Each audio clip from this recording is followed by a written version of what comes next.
This is a popular aimbot cheating device in DMA cheats. Today I'll teach you how to connect your Maku to a DMA cheat device and flash the Maku firmware. So you guys can see the Maku device has 3 USB ports: USB 1, USB 2, USB 3. USB 1 connects to your main PC, USB 2 connects to your secondary PC, USB 3 connects to your mouse. Now let's connect these cables together. One thing to note, if your Maku doesn't have a protective case, you might get a little taser zap on your hand. Grab a glove if you've got one handy. And if you're the type of dude who couldn't care less about getting zapped, well, never mind then. I'm from India, so electric shocks, they're like a gentle handshake to me.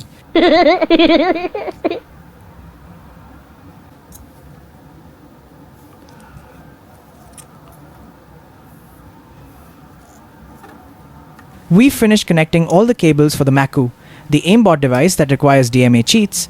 Now power on your second PC and flash the firmware. You can download all of these firmware tools from our Discord server, and if you have questions, welcome to open a ticket. Feel free to ask us anything.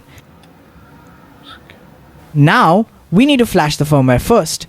Then please disconnect the USB cables from COM2 and COM3 on the Maku device, leaving only the cable connected to the COM1 port.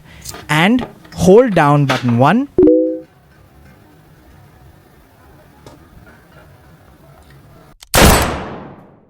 Open the Maku flashing software and it will automatically install the drivers for you. Now we just need to install the firmware for the corresponding COM port. We can simply flash the firmware directly to COM1. The same applies to COM2.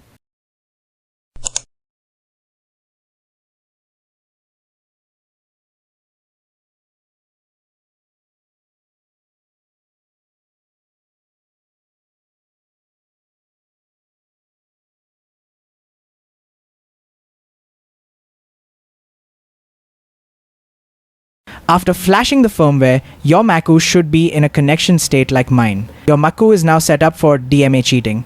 Done. You can turn on any DMA cheats